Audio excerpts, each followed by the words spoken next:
Check, 15,000 feet. Radar scanning correctly, sir. Mother to control. White 12 pilot, turn straight now.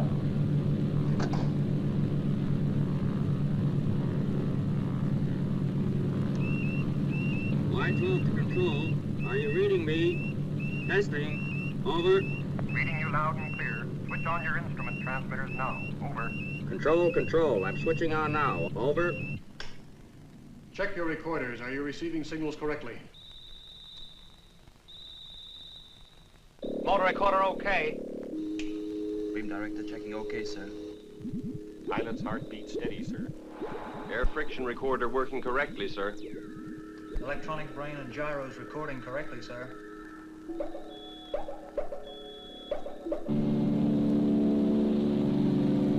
Preparing to drop White 12, 45,000 feet.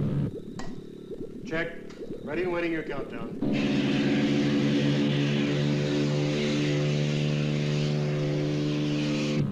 10, 9, 8, 7, 6, 5, 4, 3, 2, 1, drop.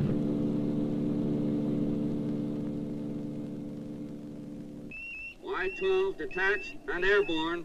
Firing rocket motor.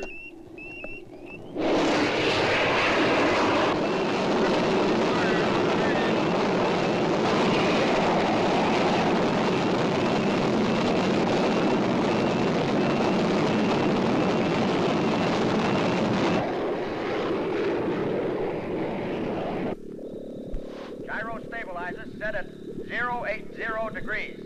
Check.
Feet.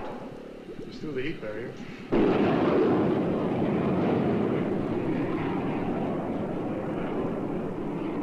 Will you speak with him, Commander?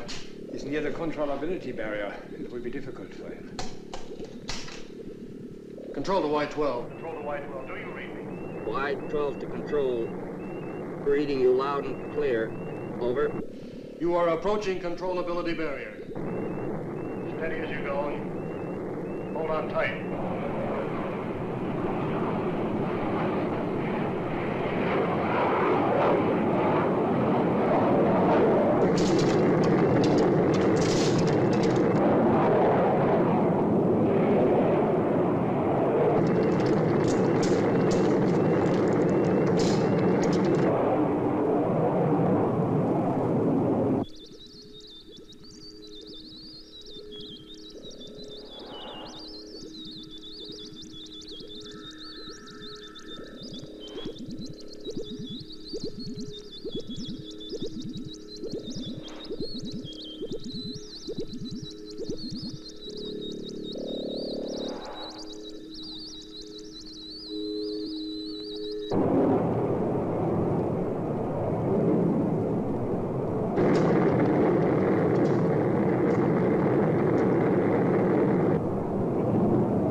Controllability barrier.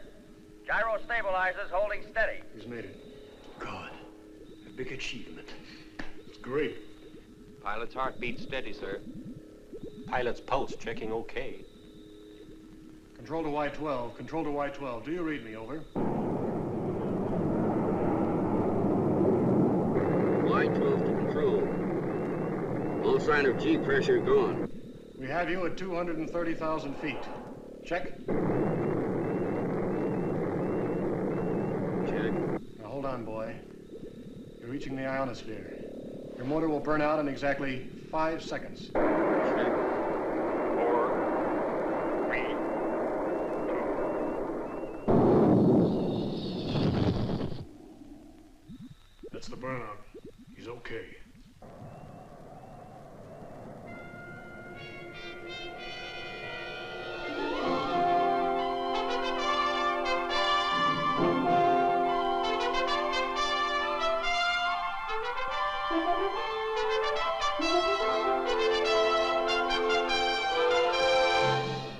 Take it easy, Dan. We're reaching maximum test height of 300,000 feet. We're in modified atmosphere. She's riding steady. Feel as though I could go on. Test your controls and prepare to turn. Let her go, Chuck. See what you'll do. Things all right, Doctor? Heartbeat is almost normal. But with release of pressures, judgment may be unsound for some seconds. Should I take over on remote control? No, give him a few more seconds. Dan, do you hear me? I repeat, do you read me?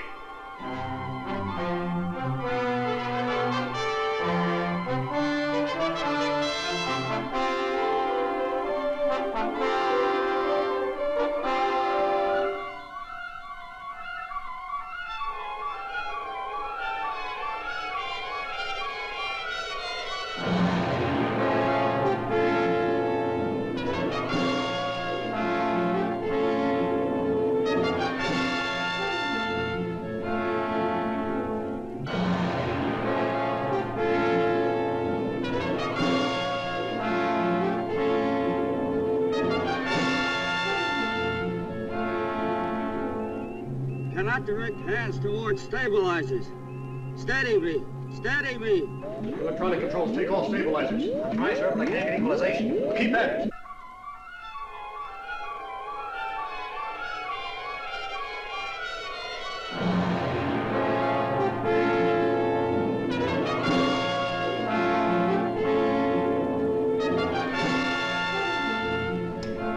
Listen, Dan. This is Dr. Von Essen speaking. You are weightless. Without concentration, you cannot coordinate your senses. Listen to me. Tell me what to do, Doc. Tell me what to do. First, control yourself. Now, forget everything else. And watch your left hand.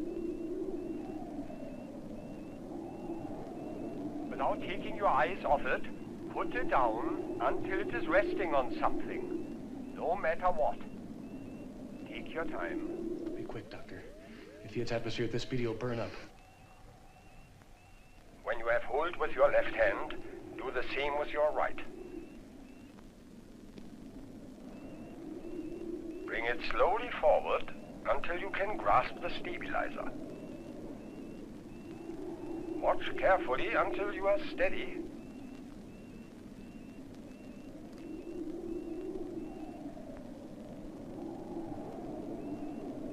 Now concentrate and you will regain control of Y12.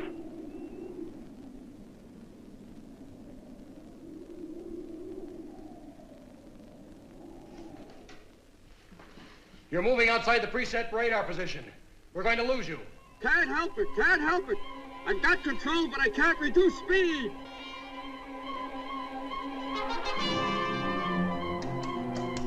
Radar control. Y-12 gliding outside preset orbit. Track 5 degrees west. Tracking 5 degrees west, sir. Oh, hold it. Look, it's going. His only chance is to bounce the atmosphere until he loses enough speed. Radar control. Yes, Keep sir. tracking west. Track west. Keep going. Keep going. Keep tracking.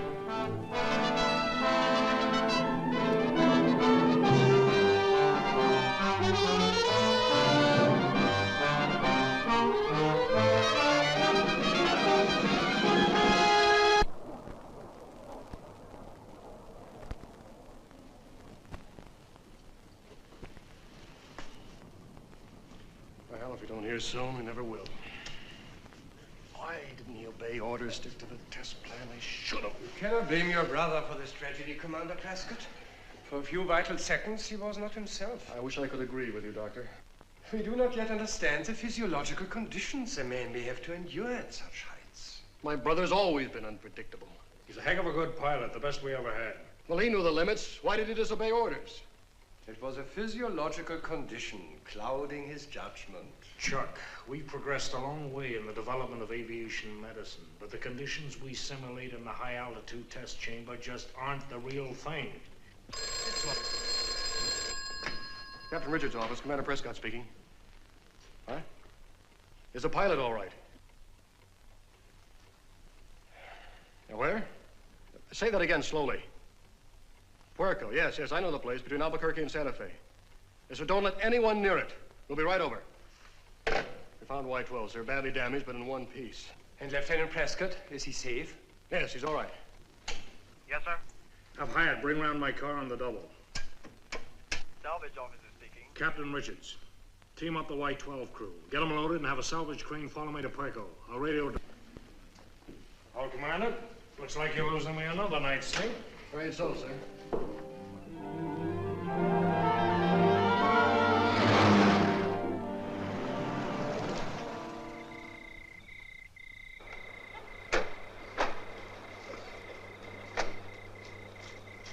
Commander Prescott, U.S. Navy. Where's the plane? Just off the road over there. We're sure glad to see you. We're mighty cold and hungry, you know. Should have been off duty a couple hours ago. Well, thanks for sticking around. Where's the pilot? Oh, he's around here someplace. The plane's just over here. Right, thanks.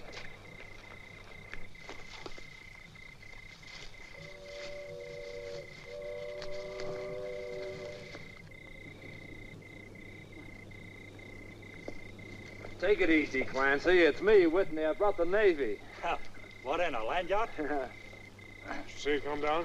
Yeah, right down the valley. We took a quick look and radioed into headquarters. Where's the pilot? The relief patrol took him into town. Into town? But he's okay. Sure. He looked like a man from Mars in that get-up. Talk sense, but he acted kind of loony. What do you mean? I don't know. Kind of high, I guess. But I'll tell you one thing. If he doesn't pick up the speed, he'll get on his driving test. I'll send in a report to you in the morning, sir. Fine. Well, she's badly beaten up, but with any luck, the instruments might be okay. Let's hope so.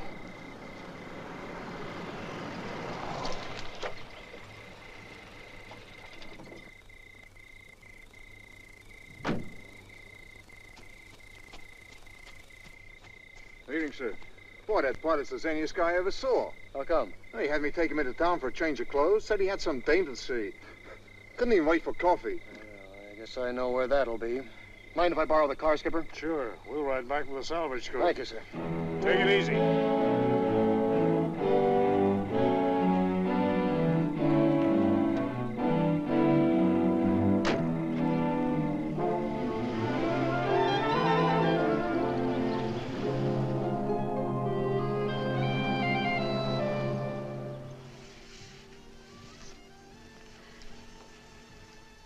Oh, Dan, I wish you were not a test pilot.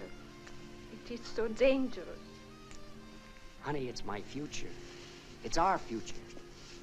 Who's going to forget the first man in space? They don't forget Lindbergh or the Wright brothers. You talk too much. You can always shut me up. I will.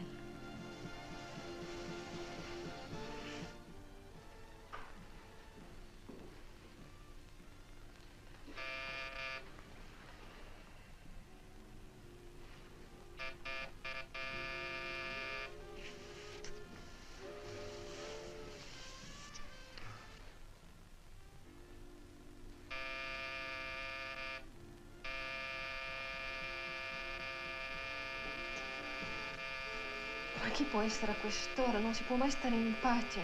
Oh, don't talk with the macaroni. Answer the door.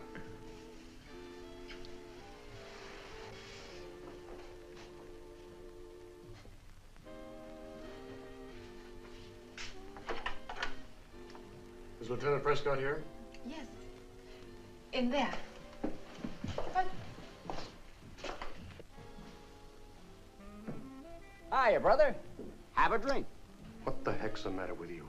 You just wrecked $10 million worth of aircraft, and I find you lollygagging around here. Why aren't you back at the base making out your report? As a matter of fact, I was just on my way. Okay, wise guy. Taylor?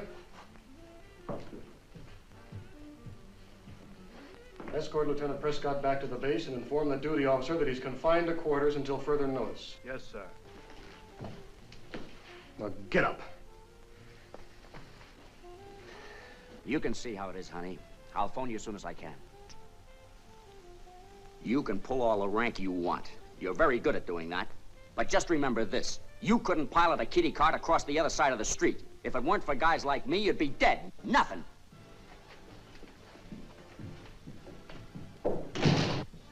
Why did you treat him that way? Right now, he has no business playing house with you. He's got a job to do, and that comes first. Not always, Commander. Dad knows what he's doing. Does he? I'm not so sure.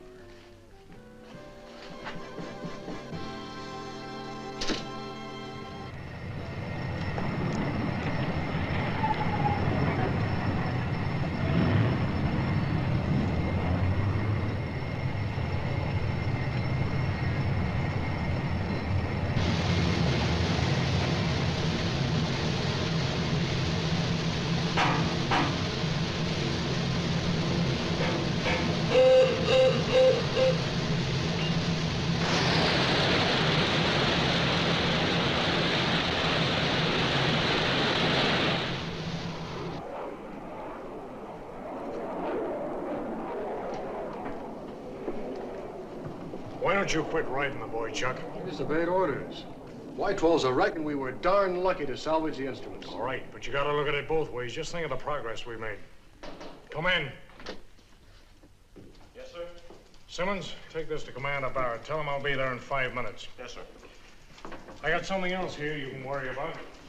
I'm putting Y-13 on a 4-week countdown as of tonight. 4 weeks? Yeah, the Pentagon just came through with a priority go-ahead. Are we really sweating blood to get this on time? All right, then sweat blood and read your orders. I have an apex to fire in 30 minutes.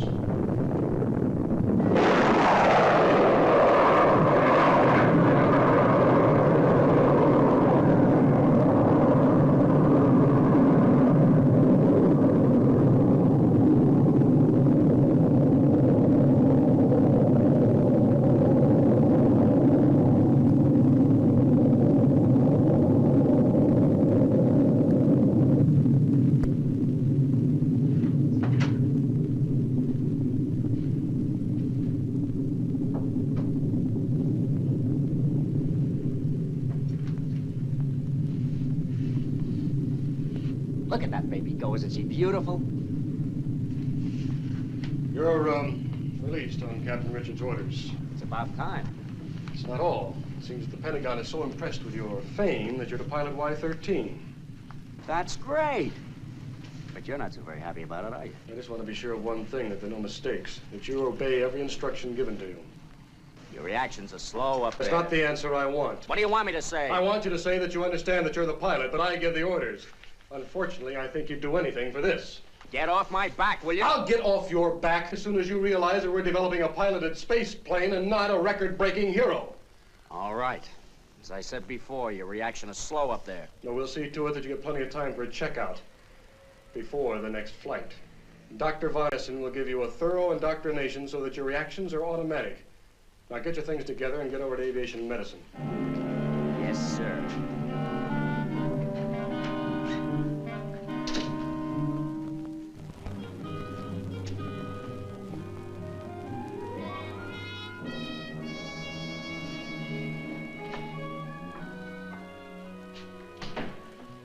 Miss Francesca? Yes? What are you doing here? I'm sorry, Commander, but I'm in a hurry. Chief, what is Miss Francesca doing here? Checking in some material with Dr. Von Essen, sir. I don't understand you, Chief. What sort of material? She's on Dr. Von Essen's staff, sir. Aviation Medicine Department. I wish she was working here. I'm all for scientists and skirts. You and the rest of the Navy. Come in. Commander Prescott. Congratulations. Y-13 should be a fine project. Oh, thank you, Doctor. Sit down. Cigarette? No, thanks. Say, Doctor, do you have a Miss Francesca on your staff? You do not visit us often enough at the university. How long has she been working for you? Some months. She has charge of the cardiographs and probably knows more about your brother's heart than he does himself. Yes, from what I've seen, I wouldn't be surprised. She's good for him. He's quieter, calmer, and in love. In love? Are you kidding? You're too close to your projects, Commander. You do not notice people enough. Are you sure of this? I should not see it otherwise. Well, what do you know? Sort of an idiot does that make me? Why in the heck didn't Dan say something? You don't seem to have your brother's entire confidence. No, Doctor, I'm afraid I don't. You wish it were any other man than Dan who should pilot Y-13? Well, he's not the man I'd personally pick for the job. Why not? I just don't think it's in his nature to stay inside any organized pattern. It's not an unnatural characteristic to find in a man who risks his life for a new achievement. Maybe so, but on a project such as this, I prefer to have someone more reliable. Well, you will be my care until you are ready for the flight. I'll pay some attention to his psychology. Yes, would you let the psychiatrist work on him, Doctor? Make him understand that even though he's up there in space alone, he still has to obey orders. Attention all personnel. Stand by for Y-13 rocket motor testing.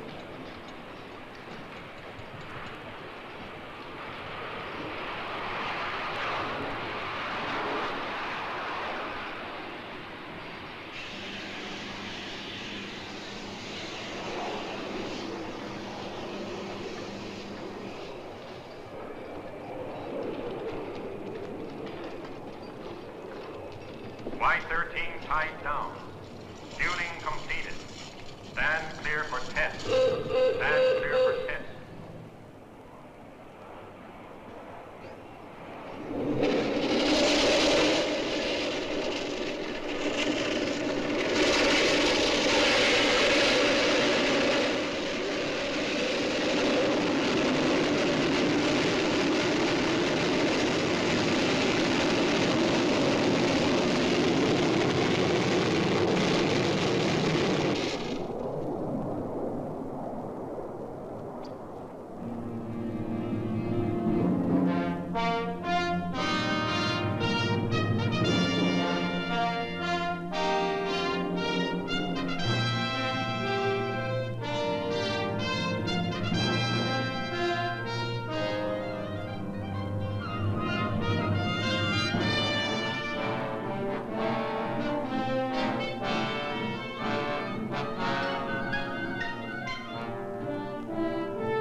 Like to go over the flight plan again? What, again? I know it blind. I know. Let's go over it again, huh? Okay. We blast off at 45,000 feet, crash the heat barrier, out into the stratosphere in 6 seconds. 50 seconds later, I break through the chemisphere. Then you switch off your refrigeration plant. Check, but keep tracking me. Buffeting in Y-12 was so severe, I couldn't read my instruments. That and the controllability barrier. Yeah, that's really tough. There's as much as you can do to hold on. You sure you can take over when you reach ionosphere? I mean, if you want to, we can take you past rocket burnout. No, that won't be necessary. Now that I know what to expect, I'll be ready. Y-13 countdown. 0 minus 54 minutes. Repeat, 0 minus 54 minutes. Well, Von Essen did a good job. You look pretty good. Never felt better. I wish he was coming today, though. I like to have him around. The Air Force has priority today. Y-13 countdown. All personnel assemble. All personnel assemble for takeoff. Well, good luck. And you take it easy. Thanks, Chuck. But don't worry. I'll bring you back all the dope you need for Y14, and then some. Come on, let's go, huh? Right. 5, 4, 3, 2, 1, drop.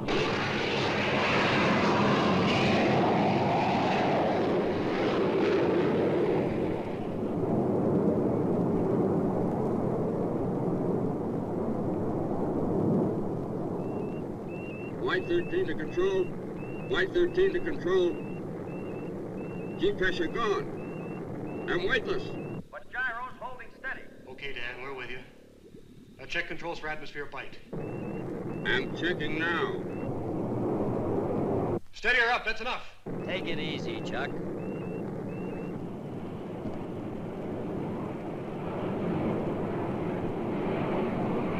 Approaching 500,000 feet. Check. Check. You're doing fine, boy. Now commence your turn in 15 seconds. Chuck, she feels like she'd go on forever. Stop talking. Concentrate. 580,000.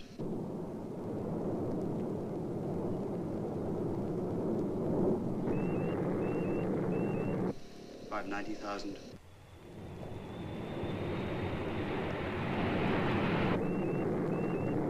600,000. Your altitude is 600,000 feet. Prepare to turn.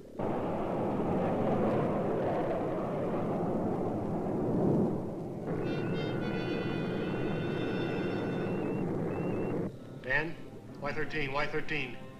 Commence your turn immediately. No, sir, I'm going straight up. First man into space. Commence your turn! Commence your turn! Sir, we're losing contact. Switch to remote control. Over to remote control, sir. Dan, are you reading me? So long. See you in space. Dan! Dan, are you reading me? Are you reading me? Remote control, no response, sir. Be out of atmosphere any second now. He's still climbing.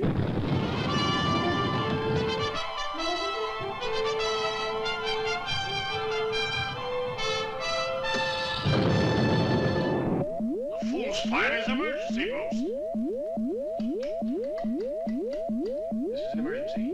Keep all radio beams open. Instruct all radar to keep scanning constantly. Bring in everyone. Warn all spotters.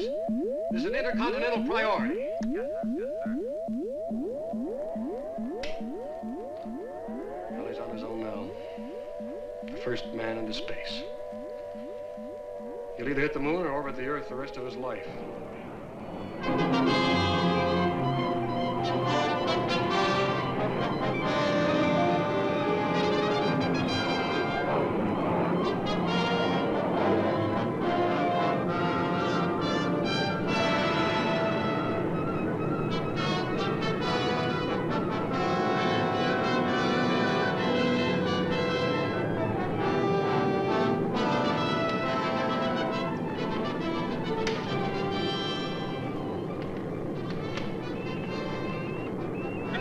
Control! I've done it! 250 miles! I'm going to turn now!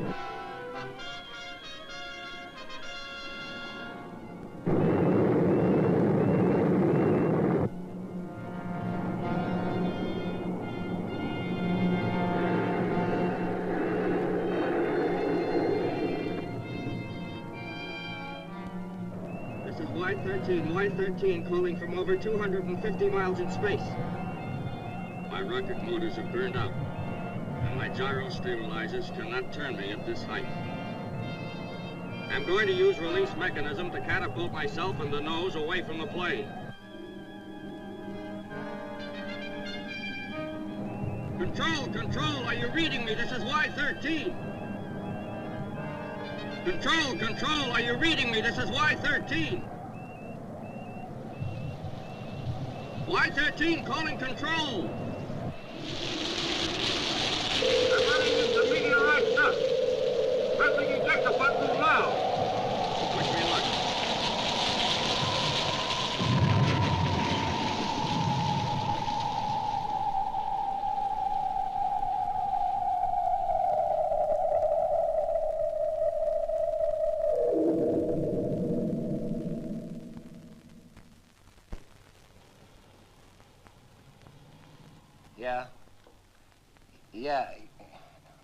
C.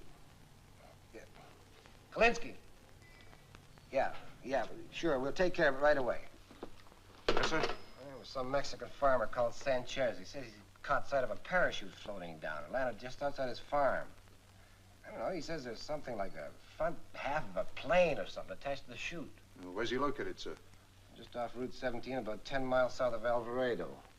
Look, you better get the nearest patrol car out there right away. Yes, sir. Meantime, I'll call the Navy base. Might have something to do with the rocket firing.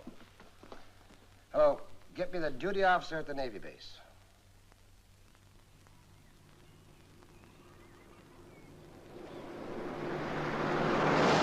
Smash up on the South Highway.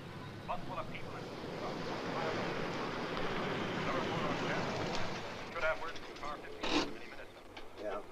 We got 2 witnesses. You want to see them? Yeah. They're pretty definite about the way it happened. Krupke's getting their reports now, and he'd like you to follow up. Yeah. Okay. Have him call me back. Morning, Commander. Morning. Glad you could make it. I'm Wilson, Assistant Chief of State Police. Well, thanks for phoning in, Chief. Whereabouts is it? Well, just up there a ways in the bushes. Anyone hurt? Any damage? No. Dropped about a half a mile from the nearest farm. Came down like a dame in a feather bed. No sign of the pilot, though, huh? Well, you better come and look for yourself.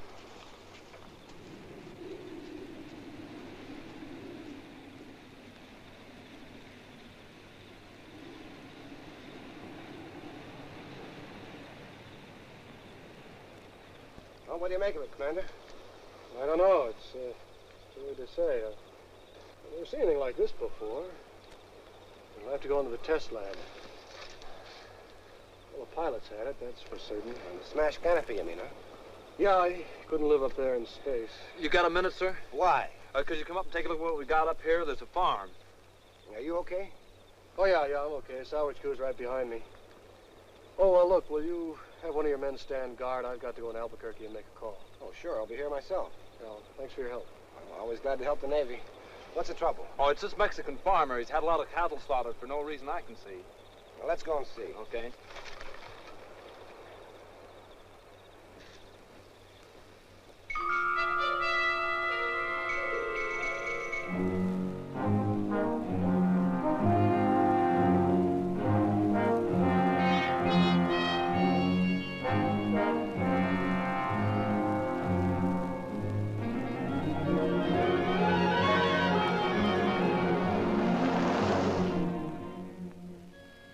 I knew this would happen. I didn't want him to go on. Yes, I understand. How can you understand? To you then it was just a piece of machinery. No, that's not true. You wanted him to risk his life. I had to put Y-13 into space with Dan as a pilot because those are my orders. Orders. Tia, Dan couldn't exist unless he were risking his life. If he weren't piloting Y-13, he'd find his own brand of danger somewhere else. He had to prove he was the best. If you knew all this, why didn't you try and stop him? I did. I don't believe you. I've been trying to stop him ever since we were kids. He was always climbing the highest tree or swimming further than anyone else. Now with Dan, it was all the way or nothing. He wanted to be the first man into space. And he was. Before we lost track of him, he was higher than any man had ever been. Higher than any man, that's all you can think of. I wanted him to give up flying, to settle down. If he had, do you think he'd ever been happy? No, you're right. But I just can't believe he's gone. I've got to get back to the base. Will you be all right here alone? Alone? Yes, I'll be all right. Well, Chuck, I didn't mean to blame you. look, I'll stop by the aviation medicine department tomorrow and see you if you'd like. Thank you. I like that. Goodbye to you.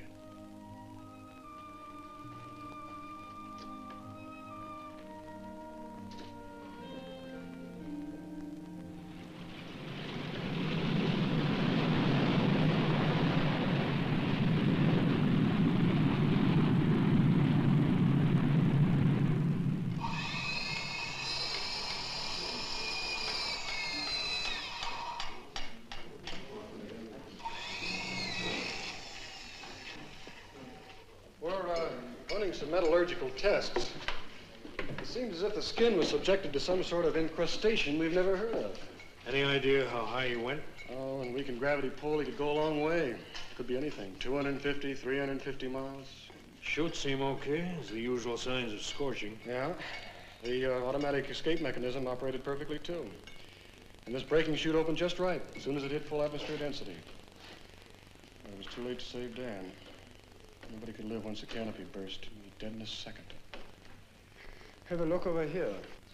This incrustation has some remarkable qualities.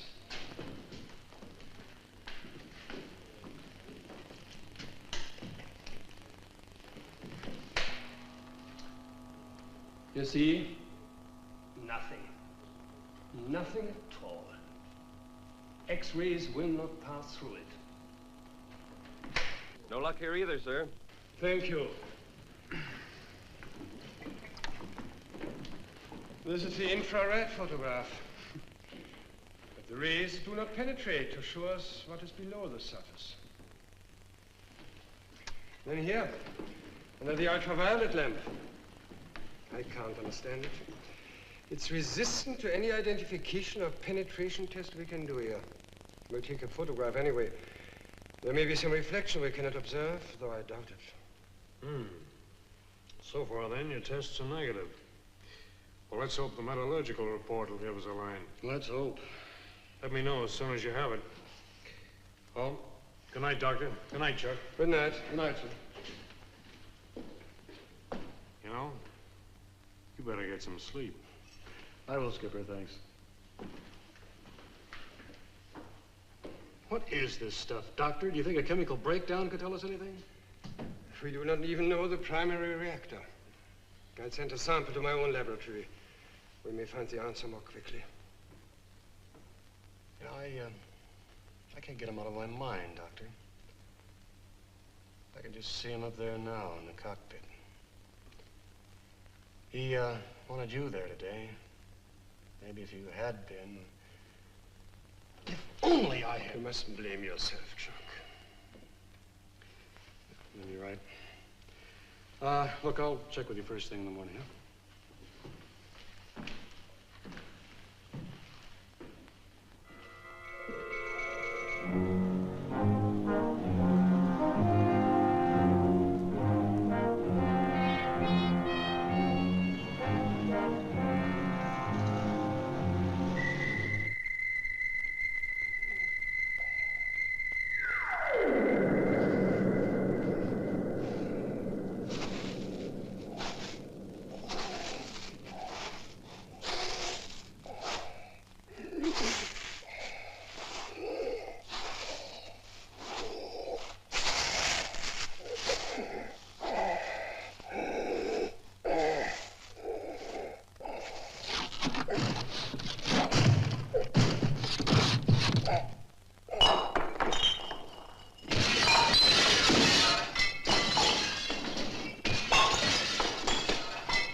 Yes, I'll do that.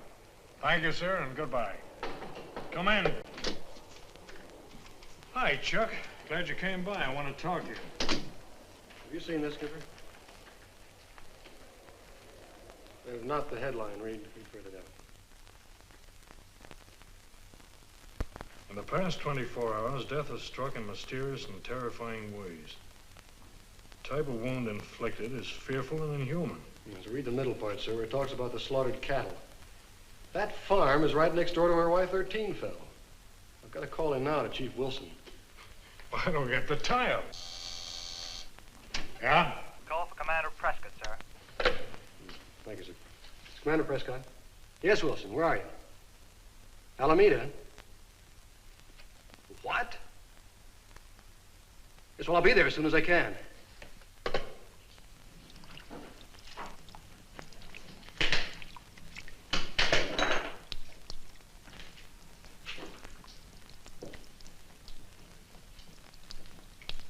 Like I said, Commander, about the wounds on the Mexican's cattle. See, look, this one's the same. It's like a tearing jag there across the throat, see? Who or what could cause this wanton destruction? Well, I don't know, but it seems to like the taste of blood. You see, it looks like it's been scooped up or something. And look here, look. It takes more than human strength to do this. Unless he had an axe.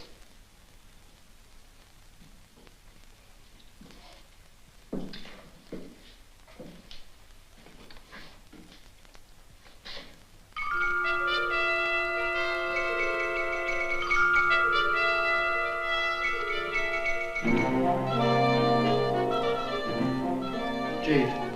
Yeah? Give me your flashlight. Here. There. See on the edge of the wound there? What? Those little shiny specks. Oh, yeah, I see. Yeah, it's funny, I never noticed those before. What do you suppose they are?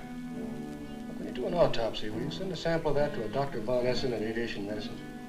Sure. Think they mean something? I don't know. I'd like to take a look at that Mexican's cattle. Okay, we'll go over as soon as we're through here.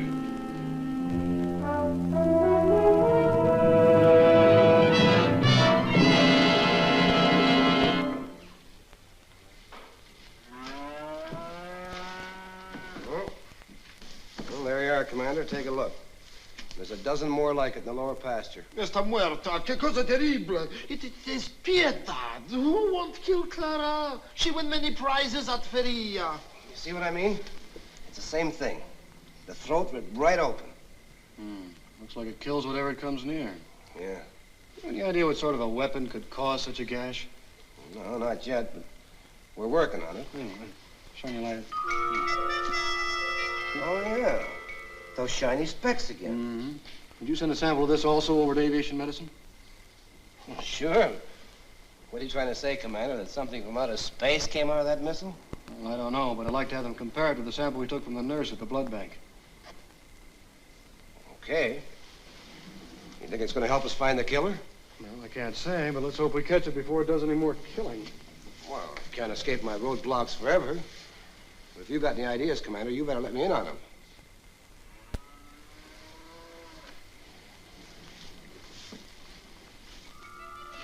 Here, here. There.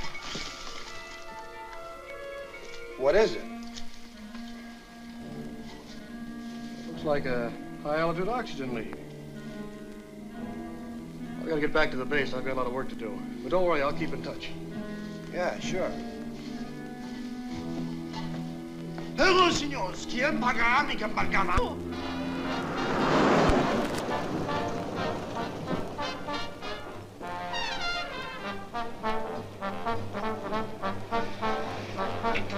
Okay, I gotta go now.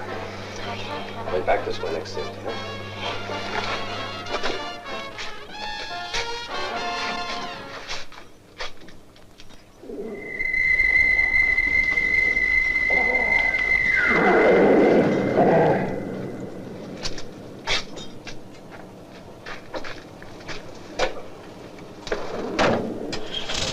Hey, don't forget to keep my side warm.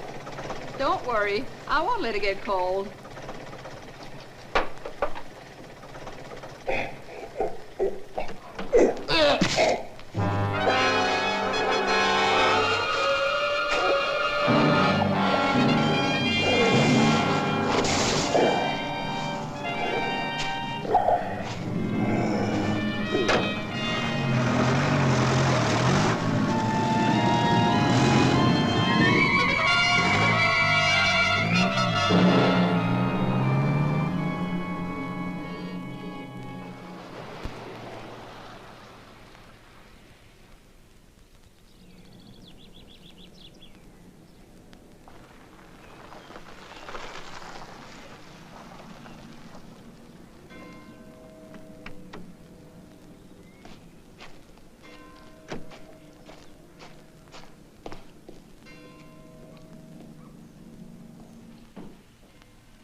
Commander Prescott, I'd like to see a Miss Francesca. I'll see if she's free. They're just finishing an altitude test. Commander Prescott to see Miss Francesca. I'll bring him down. Come with me, Commander. Thank you.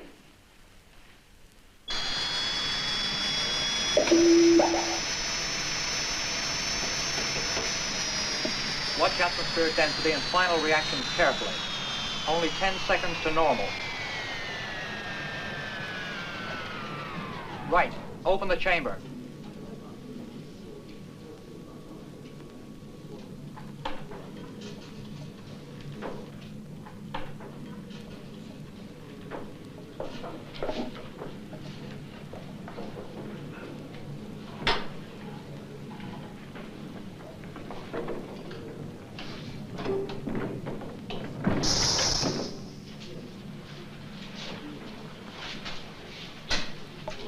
Careful with his helmet. Oh, Jan. Hello, Commander. Good to see you. How are you feeling? All right. I've got plenty to do. It keeps my mind off. Yes, it does, though, doesn't it? I was on my way over to see about some blood tests the police sent over this morning, and I thought I'd stick my head in and say hello. That's very nice. Do you want me to see if they're ready? I'd appreciate it, thanks. Pathological? Hello? Are those blood tests ready for Commander Prescott? They are. Could you please send them down? He's waiting for them. Thank you. Well, it's fast work. We try our best. Do you want some coffee? Yes, I would, thank you. Black? Please. Sugar? No, thanks. Fine. You look tired. Well, maybe this will help. How did you ever end up in Albuquerque? I came with my father 2 years ago. He and Dr. Vanessa were very good friends. They were at school together. And when my father died, Dr. Vanessa asked me to stay on and help him. What part of Italy are you from? Turin, from the north of Italy. Ever get homesick? Not anymore. Well, strange. First time I met you, I thought, well, it just goes to show you how wrong a person can be. Do you want some more coffee? No, thanks. That's fine. Thank you. Embedded in both samples are innumerable particles of meteorite dust that show no sign of structural damage, such as would be expected from passage through atmosphere. Detailed analysis will be needed before a confirmed opinion can be given. The full report is requested on the origin of the dust. Has this got anything to do with Dan? I don't know. Look, Tia, I've got to get back to the base. I'll see you again as soon as I can. Thanks for the coffee. Goodbye, Jack.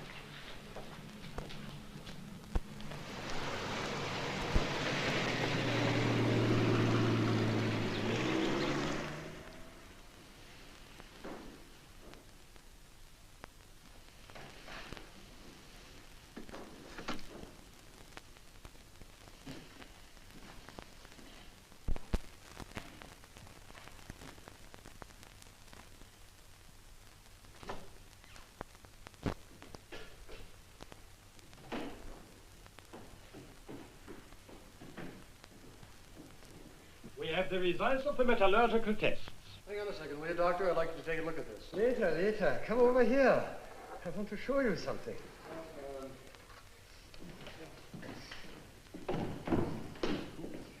This is a sample of our new secret alloy, of which the fuselage of Y-13 is made.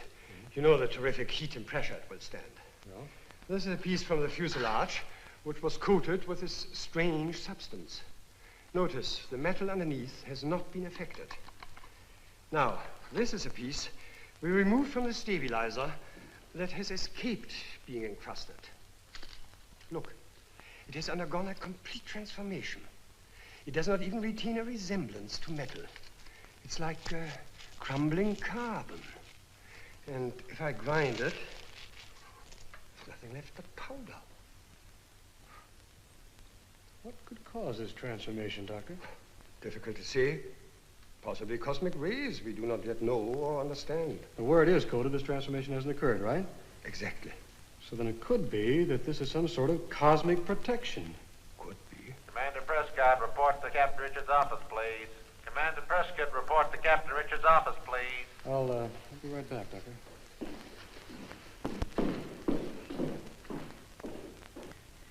Although I accept your explanation, Senor Capitan, there is no doubt that it was providence that His Excellency was not killed. But the place where the tail section of Y-13 fell is 10 miles from your town. What is 10 miles, Senor, when you do not know where your missiles go?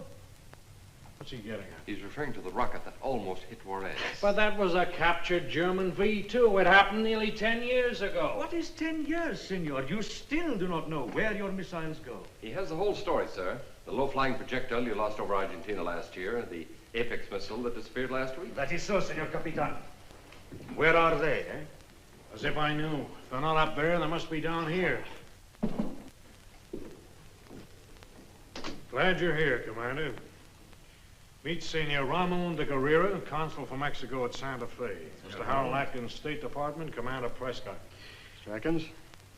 It seems that His Excellency, the Minister for Social Services, was opening a new bull ring in San Pedro. Senores, it was the moment of truth. A great silence descended upon the crowd. 5,000 people.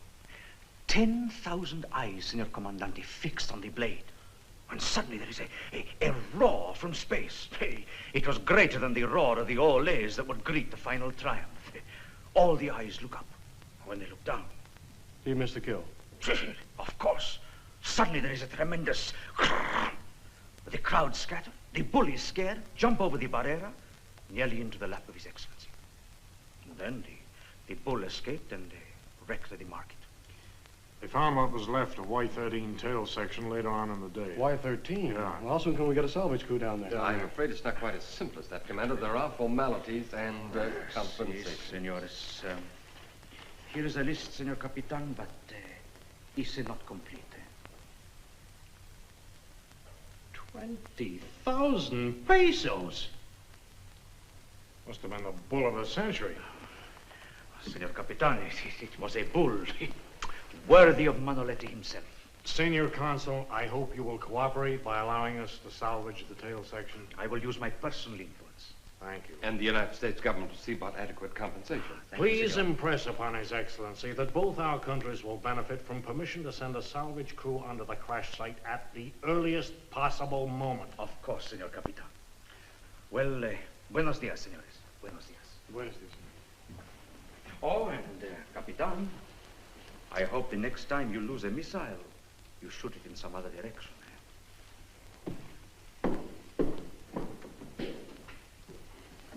Boy, we fire a dozen missiles every week. Because something goes wrong once in a while, this kind of thing has to happen. Now, look, Chuck, Wilson's just called. Things are getting pretty serious. There have been 3 more killings. 3? Yeah. Did he give any details? Mm-hmm. A truck driver at a roadside diner just outside Los Alamos, and an elderly couple up by Green Valley. Oh, Green Valley? Why, that's... How is it traveling those distances in such a short space of time? It can drive. Wilson found a truck with a steering column and foot controls been so far out of shape it can't be driven another yard. Ah, beginning to get a picture. We know it has great strength. It's clumsy, smashes everything it touches. And it has mechanical knowledge. What makes you think this has anything to do with Y-13? Captain, I'd like to have you take a look at something in the lab. I think it's a... Excuse me. Captain Richards. Commander Lawson, sir. The S-21 rocket motor's ready on test bed number 2. We fire in 30 minutes. Hold it. How long will you need me? I'll make it as fast as I can. Delay your test by 1 hour. Fire at 17:30. But, sir, we're all set. Look, it's about time you boys realize there's more than one baby in this nursery. Delay your test till 17:30. I can give you 30 minutes. Let's go. Assuming that there is life in outer space, it would have to create a protective coating in order to survive those destructive elements up there. You mean like the primeval creatures that crawl out of the sea and grew skin to protect themselves against the sun? Yes. Y-13 has penetrated a new world. So this coating was formed on Y-13 to protect it from those destructive forces in space. It's an interesting theory, but But suppose the same thing happened in the cockpit. Let me show you something.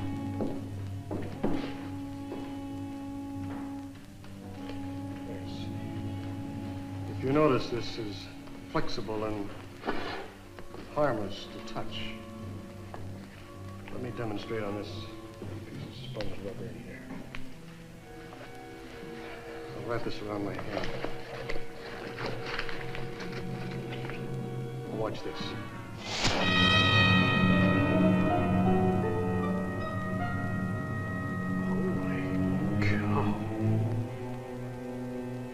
If this were human throat, that's how it could be slashed.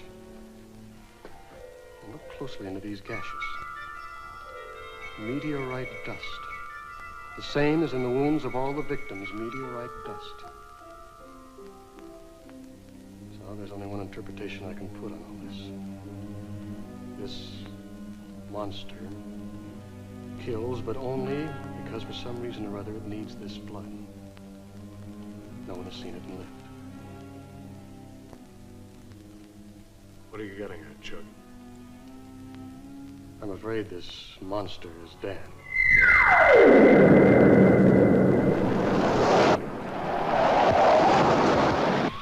Say, that guy's off course. Yeah, he's loaded okay. Here we go.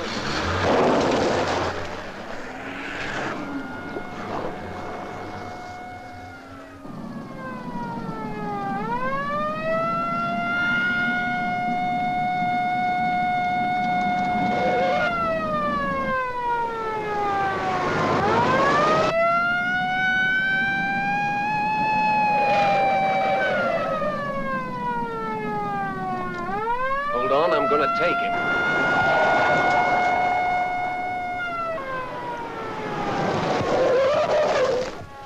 Okay, I'll handle it.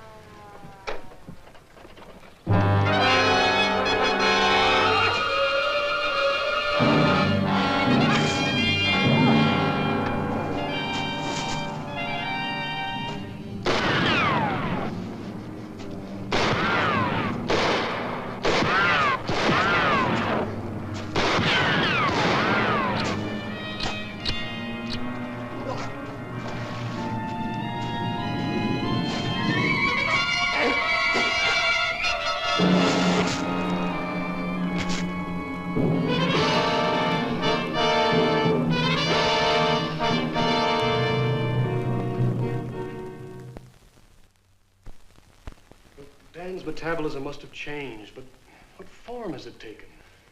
Without knowing the kind of cosmic rays to which Dan was subjected and their effect on the physical basis of life, I could not say. Perhaps it caused a blood change. Boy, it's incredible to think of your brother as a blood-drinking... Tia, would you get Dan's metabolism charts and cardiograms? We're going to need your help. Yes, I have them all here. Suppose when the canopy burst, his blood absorbed a high content of nitrogen. Then he would die. The human body cannot survive in rarefied atmosphere without the protection of space suits and pressurized cabins. Yes, but you're forgetting about that protective coating on Y13. And if it formed quickly enough on Dan... Yes, it might have kept him alive. And if, instead of death, a new metabolism was created which starved his body and his brain of blood, what then? We know very little. Only that by some mysterious means, the cells controlling growth and reproduction are changed by exposure to some cosmic rays. Beyond that, I could only guess. Yes, I'm only guessing too, Doctor. But I think Dan would be more at home in space than on Earth. And what has been going on hasn't been wanton killing, but only his need to replace this blood that has been changed. But he would need some proper transfusions. It would be useless to drink it. Yes, unless he was obeying some animalistic instinct.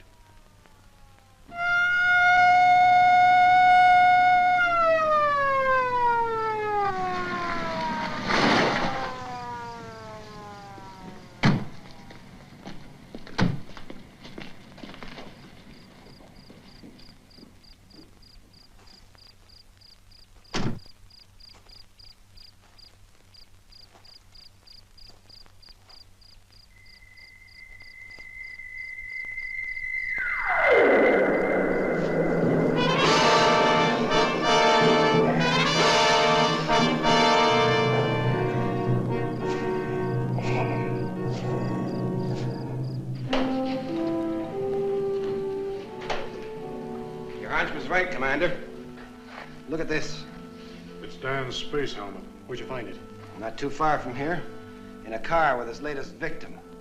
And now we know what he looks like. A great, big, lumbering, deformed monster. Seems you can't kill him. The bullets bounce off. It's the coating. It's a perfect protection, like armor plate. I've assigned a platoon of Marines to help Wilson. Look, I know he's got to be stopped, but remember, he's still Lieutenant Prescott, and if he can drive a car, he still retains some intelligence. He's not all monster. Well, what do you suggest, Commander? We just let him roam the state, killing at random? No, Chief, that's not what I meant. Well, look, we've got the works on him. The next time we find him, we'll try tear gas first. If that doesn't work, we can let the Marines blast him. Stands to reason, Chuck. If we can't stop him, we gotta destroy him. In the meantime, I gotta talk to Washington. Doctor, can you take me to your office? I want to get a long-distance conference line open. Of course, Captain. Come with me. I like you along, Chief.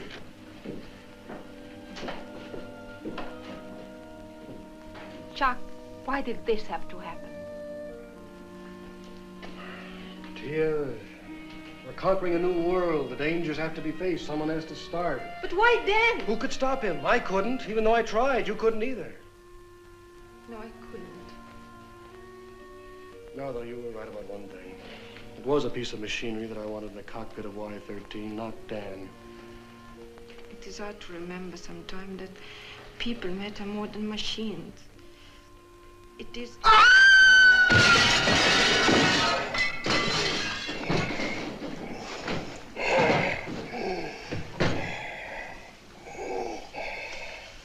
Well, he can't breathe.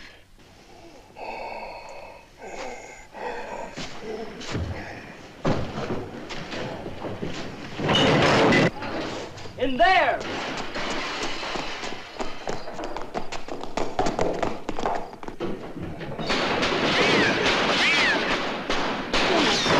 Stop firing! Leave him alone! Get out of here and warn the others to stay away from him. I've got to get to Von Ness and tell him to open up the high-altitude chamber. Come on. Where's your nearest PA system? Reception hall. You better get to Von Ness and I'll stick with Dan. Come on.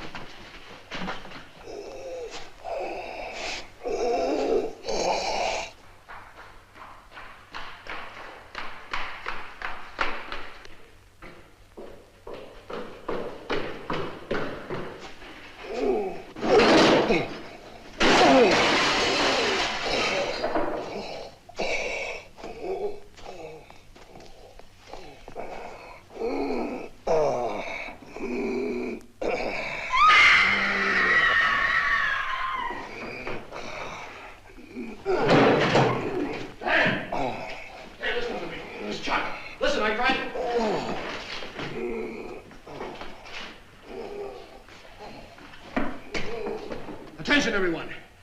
Do not leave your offices. Don't go into the corridor. It's dangerous. Your life is in danger. Repeat, your life is in danger if you go into the corridor. Dr. Von Essen, he's going the wrong way. Try and direct him on the PA system. I'll follow him. Look, Captain, why don't you let me call my men and blast him? Forget it. I'll take full responsibility. Dan, listen to me. You are in the wrong corridor. Remember the building. From the reception hall, you should turn right. Do not go straight on. Turn right. Dan, you have come a long way to find me, and I am very near. If you are following my directions correctly, you will be approaching the staircase leading to the high-altitude chamber, where I am waiting for you. Remember, you must turn left onto the staircase. If you are on the staircase, you are almost there. Then, try hard to remember. The chamber is at the end of the corridor, leading straight from the bottom of the staircase. Take your time, then. I'm here, in the high-altitude chamber, waiting to help you. Come straight into the chamber.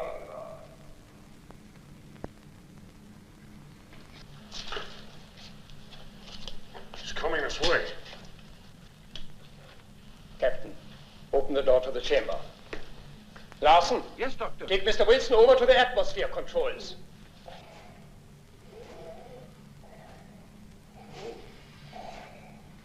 Get as many recorders in operation as you can.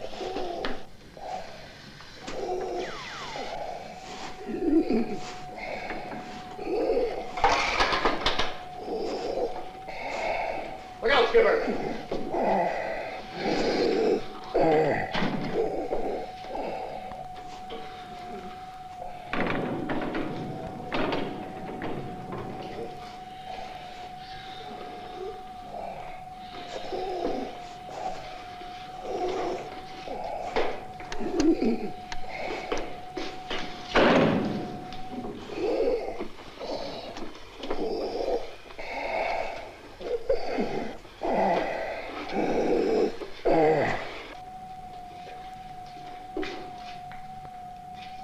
Those hands, you'll never be able to connect the inside controls.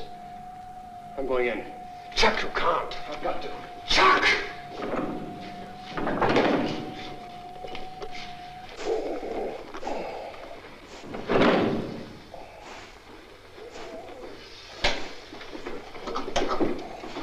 Dr. Vanessa, can you hear me? Yes, Chuck. Start altering atmosphere immediately. Take it up as high and as fast as you can. All right, Chuck. Proceed, Larson. Open inlet valve. Allow for rise to 30,000 feet in 60 seconds.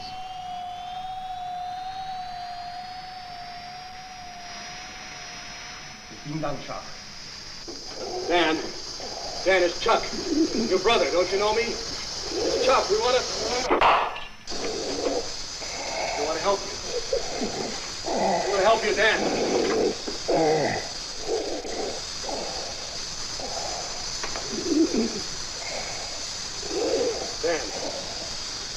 Dan, don't you know me? Chuck! It's Chuck! Don't you know me? Chuck?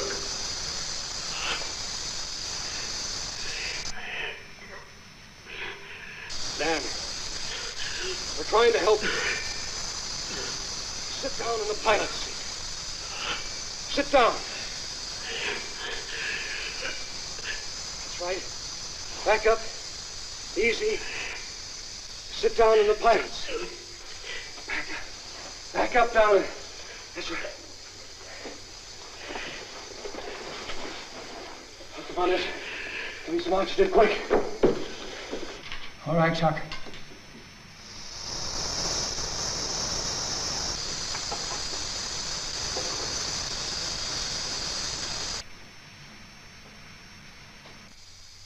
Dan. Listen. Dr. Von Essen is here. He wants to help you. Dan, I'm here at the window. Dr. Von Essen. Doctor, I've been searching for you. Everything seems strange and dark. I couldn't find you. Tell me about it, Dan. If I know what's happened, I can help you. Under this stuff, I feel like I'm suffering from some terrible disease. Like I've got no blood in my veins. But the rarefied atmosphere we are giving you, it helps? Like clean, fresh air. I can breathe and think again. We're up to 30,000 feet. Can Chuck take any more? Be still, Chuck. Don't exert yourself. Take it very steadily up to 38,000 feet, but no more. Go on, Dan. There's not much to tell. I have no memory, only an instinct to stay alive until I found you. I've been groping my way through a maze of fear and doubt. We're steady at 38,000. Hold it there. Dan, to find out what's wrong with you, I must make metabolism and blood pressure tests. All right, Doctor.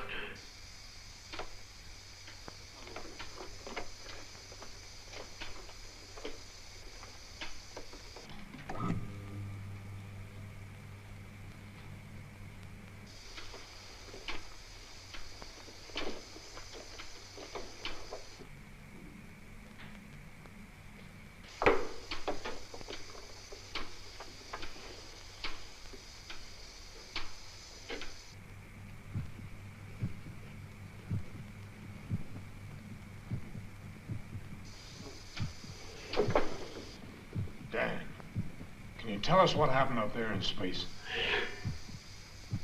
It was like running into the tail end of a hurricane. Only it was a stream of meteorite dust we hit. First, it was like 50,000 machine guns, all hammering at once. First the canopy, then my visor melted. I thought my blood was starting to boil. Then this coating started to form, fast, cooling and protective. But it was too late. The last thing I remember was pressing the button of the nose ejector. Then I thought I died. How high did you go, Dan? About 250 miles. Maybe 300.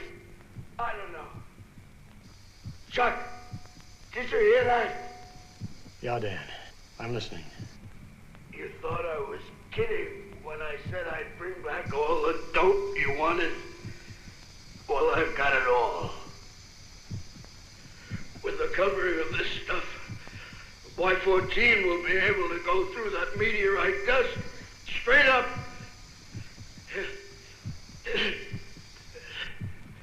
It will be able to go on forever. Rest, Dan. Rest. You can't breathe. Take it higher. Chuck, it's no good. I'm finished. We shall take him higher. But if we do, we kill Chuck.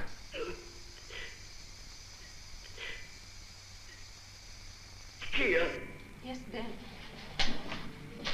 I'm sorry things had to happen this way. But you see, I just had to be the first man into space.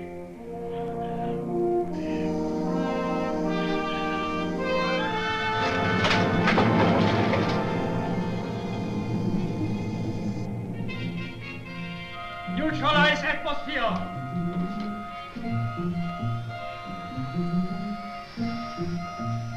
Right, Captain. Open the door.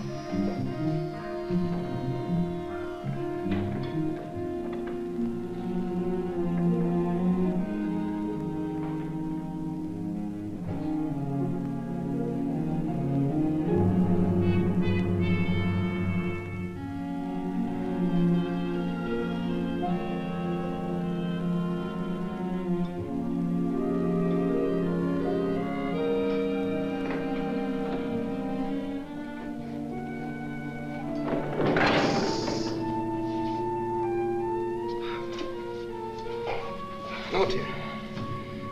Take care of Dan, will you? Sure. There's nothing we can do. You know, Doctor, this is the part of my job I dread. Y-13 cost Dan his life. We go ahead with Y-14 soon. I wonder if we've learned enough. The conquest of new worlds always makes demands on human life. And there will always be men who will accept the risks.